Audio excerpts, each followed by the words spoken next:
Welcome back mga guys sa ating part 2 kung paano natin i-resolve kung magka-problema yung sound card V8 natin. So sa case na to, i-try muna natin na isaksak yung charger ng V8 natin kung gagana ba. Wala.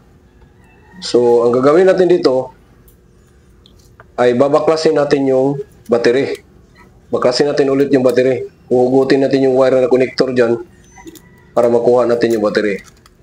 So nung unang video natin ay dinadirect lang natin yung V8 sound card natin. So dito, sa case na to, papalitan natin yung battery.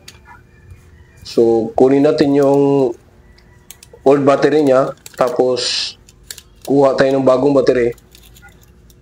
So remind lang guys na dapat nating tandaan kung saan nakakunik yung negative at positive niya, di ba? So yung red yung positive, tapos yung black yung negative.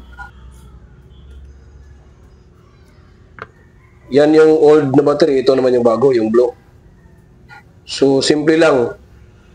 Kung palit kayo ng battery, dapat mayroon kayong soldering iron or soldering rod para makonect nyo yung wire sa battery.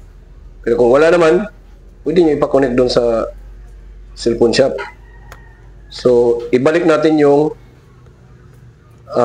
wire niya, wire connector sa battery doon sa mismong board ng V8 sound card V8 natin. So dito sa case na to, ilalagay natin yung charger kung gagana ba siya. Naka-connect na yung battery. Yan yung bagong battery, so i-charge natin. Ayun, umiilaw. Yan. Pag in-on mo yun, naka-on na lahat. So, sira pala yung battery. Kung sira yung battery, ito lang ang gagawin nyo. So, sana makatulong ang video na to.